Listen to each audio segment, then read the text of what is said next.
কয়েকজন সেনা সদস্য সেখানে বলেছে জুলাই ভরে দেওয়া হবে। অর্থাৎ এরা কারা আমরা জানতে চাই।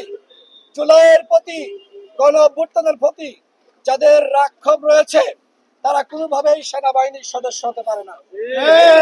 আমরা মনে করি এরা ছাত্রলীগ, যুবলীগের ক্যাডারের থেকে ভয়ঙ্কর। সুতরাং এই দেশপ্রেমিক এবং স্বাধীনতা সার্বভৌমত্বের প্রতীক সেনাবাহিনী নামক প্রতিষ্ঠানে তারা চাকরি করতে পারে না। তাদেরকে অবশ্যই গ্রেপ্তার করতে হবে এবং উপযুক্ত শাস্তি নিশ্চিত করতে হবে। নুরুল হক নূর এখনো পর্যন্ত কাতরাচ্ছে। আমরা সন্দেহ করছি বাংলাদেশে তার যে ধরনের চিকিৎসা দরকার সেটা সম্ভবপর নয়, যেহেতু হাসিনার আমলে নুরুল হক নূর 22 বার হামলার শিকার হয়েছে। তার পুরো দেহটা ক্ষত বিক্ষত।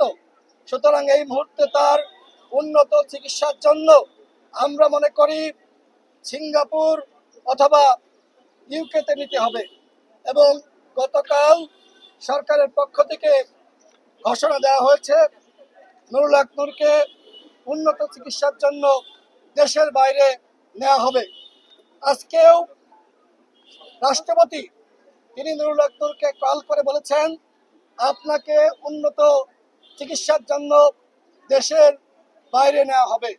আমরা মনে করছি বাংলাদেশে যে সকল চিকিৎসকরা রয়েছে তারা অবশ্যই দক্ষ, তারা অবশ্যই উন্নত মানের চিকিৎসা দিতে পারে, কিন্তু নানান ধরনের প্রশাসনিক জটিলতা রয়েছে।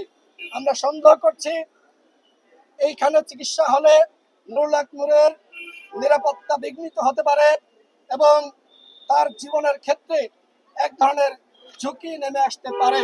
বিভিন্ন সময় এই ধরনের ঘটনা ঘটেছে যে ইনজেকশন পুশ করে একজন জাতীয় নেতা বা জনপ্রিয় নেতাকে মেরে ফেলা হয়েছে।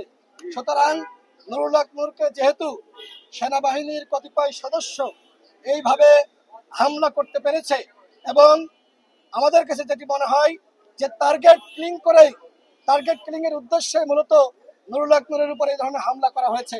আমরা সরকারের কাছে আহ্বান জানিয়েছি একটি তদন্ত কমিটি গঠন করেন, কিন্তু সরকার বলেছে বিচার বিভাগীয় তদন্ত কমিটি তারা গঠন করবে।